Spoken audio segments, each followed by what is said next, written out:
What would you say is your proudest accomplishment at Metal Blade? And then I want to kind of move on to some of the other aspects of your career. But Metal Blade, I mean, wow, what a history, a really rich history, and responsible for so much of the metal that we all love, especially in the early stages. And you were there from the beginning. So what would you say is your proudest moment? And maybe, and also maybe, not, I wouldn't say what's the quote unquote biggest failure, but maybe the biggest challenge that you couldn't overcome while you were there. Good question. That's a good question. Well, I'll start with the good, and we'll go into the murky. Okay, good. Again, going back to being hired in first place, it all starts with Brian Slagle. The staff that we had at the time, John Sutherland doing press, Bill Matoyer doing the majority of the production work, Mike Faley coming in as a more figurehead, along with Brian representing the label. We're talking to the big boys, and we had a myriad of receptionists and what have you, the legal department, Bill Barrell. The interesting thing about having an opportunity to do radio retail promotions with every act on the label, when I came aboard, and then to do the Metal Massacres to sort of take off from Metal Massacre 8 through 10, I guess my most proudest moment was being able to sign Sacred Reich. Yeah. And that actually starts with another Jason, Mr. Newstead, who, of course, was in Flotsam and Jetsam at the time. And he made sure to put a bug in my ear about one of this up and coming Phoenix band. So it started there, and really, much like my energy and enthusiasm over Angkor Wat, it was intensified with Sacred Reich, because I heard a lot of just great riffs, seeing what they were all about. So I would definitely say Sacred Reich, and they're going on tour now as we speak. Saw them last year. Yeah, so they're one of the bands that on Metal Blade that are still out there, still thriving and still doing their thing. So I would definitely say guys in Sacred Reich. The murky part would be, this is completely a memory that didn't go as planned. It was a Nashville band called Intruder.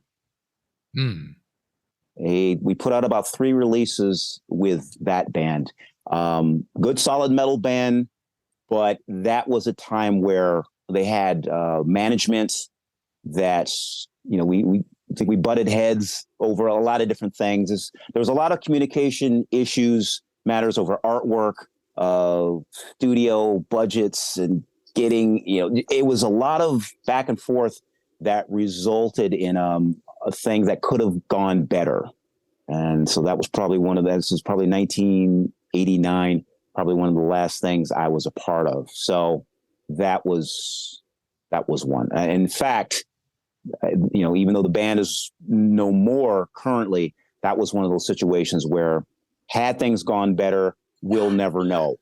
Had they toured more, had there been more exposure, on and on and on, put out some decent records. But I just remember, just with the people involved with the band, it was very, very difficult. And I'm very green. I'm still very green, even though I'm a couple of years working at Metal Blade. That's one that comes to mind that could have gone better.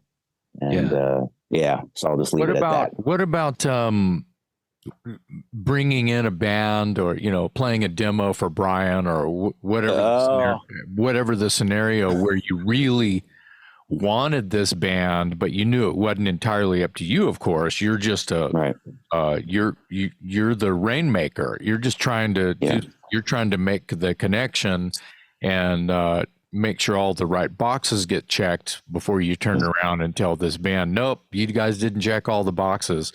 How did that process work? What was you and Brian's process, that assembly line of, and was there any band that you really thought he was going to want to do something with and he didn't? Good question. There's going to be, I mean, that we can talk about.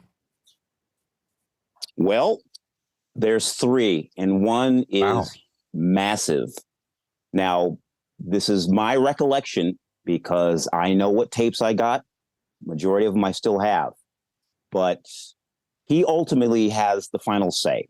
He's the money guy in terms of what his interest is as far as, listening to it and it's, seeing that there's something there. Well,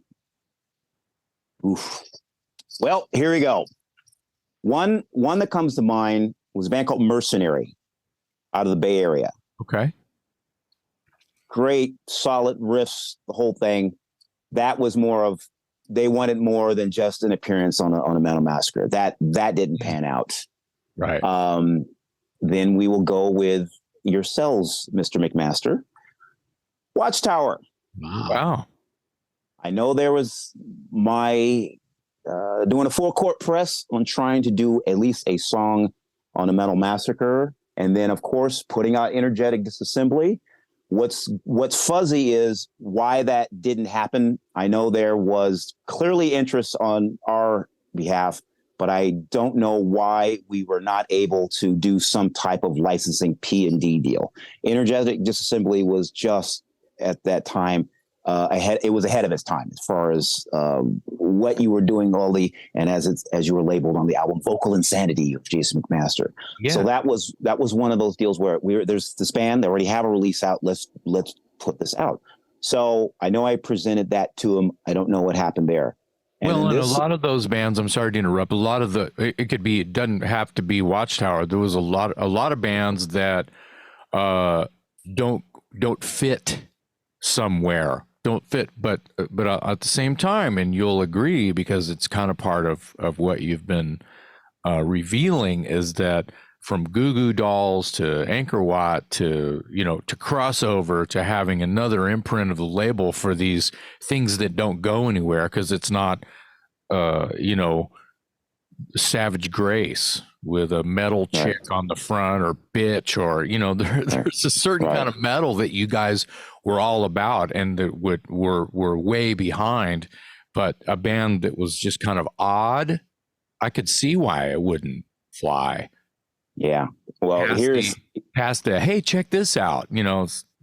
Right. Well, here's the big one. Here's the Mount Mount Shasta of bands that I don't know where reference. I could name more mountains, but that was the first one that comes to mind. No, that's good. This is one that I don't know where the disconnect was, but I have my thoughts on it, and that was Pantera. Wow. I got the Power Metal demo tape. Now, keep in mind, everyone knows Pantera, knows their history. Everything with Terry Blaze before Phil came into the picture was a different style, completely different style altogether. Power Metal was the first release to give you some inkling of the heaviness and where it potentially is going. Yes. So I still have the demo tape. I still have the bio, the whole thing. And that's one of those releases that we try to do something with it. And I don't know. That one slipped through the cracks. Now, my theory is there was the knowledge of how glammed out they were at that period of time. And we didn't really have a lot of those acts on the label outside of, if you're going to go with looks, I don't really consider Lizzie Borden glam, but, a band called Pandemonium sort of fell into that category. And I'm talking in terms of the clothes, and I'm not talking about the ton of makeup and all that. Yeah. We didn't have really any glam acts on our label. I think later on, to sort of piss on my own point, there was a band called Crank out of New Jersey. They were glammed up, but that came later. But we didn't seek out those type of bands. It was more underground bands that offered some level of heaviness. The label, the roster speaks for itself. I'm not going to go back and rewrite history, but Pantera was definitely one that slipped through the cracks because that came my way. I submitted it, and I don't know what happened there. That's just one of those. That one is the one that's one of those ones that got away.